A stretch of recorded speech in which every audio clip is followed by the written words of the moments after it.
दूसरी तौर पे नंबरदारों की ऐसी काविश, मैं रात के 1 बजते हैं तो मैं राजा अजमत कियानी साहब को देखता हूँ कि ये ऑनलाइन है, 2 बजते हैं ऑनलाइन है, तो मैं बाज़ औक़ात इनसे फ़ोन करके रात को 2-2:30 बजे अब सुबह जब नमाज के लिए उठते हैं तो मैं इनसे पूछता हूँ राजा साहब क्या कर रहे हैं।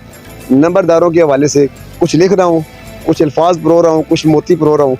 तो इस वक्त राजा अजमत कियानी साहब मेरे साथ मौजूद हैं। राजा साहब, इनकी बहुत बड़ी काविश है, तो आज ये जो खूबसूरत गुलदस्ता हमारे साफियों की सूरत में आपके सामने मौजूद है, नंबरदार टीवी की सूरत में मौजूद है, ये इन्होंने ही गुलदस्ता जो है वो खिलाया हुआ। राजा अजमत कियानी साहब, नंबरदार टीवी की काविश पर हम आपको मुबारकबाद तो पेश करते हैं, आप क्या कहेंगे? हम गली गली कोने कोने में जाएंगे और नंबरदारों को निकाल के लाएंगे कि आए भाई, जो है ना, हम भी एक ताकत है और हम भी एक फोर्स है। ताकि मैं ये चाहता हूँ और मेरा ये ख्वाब है कि हम जब आवाज़ उठाएं तो डी चौक में जाके खाली प्रेस रिलीज़ जारी करें तो कम से कम वज़ीर-ए-आज़म तक कन्वे होना चाहिए कि नंबरदार आ रहे हैं।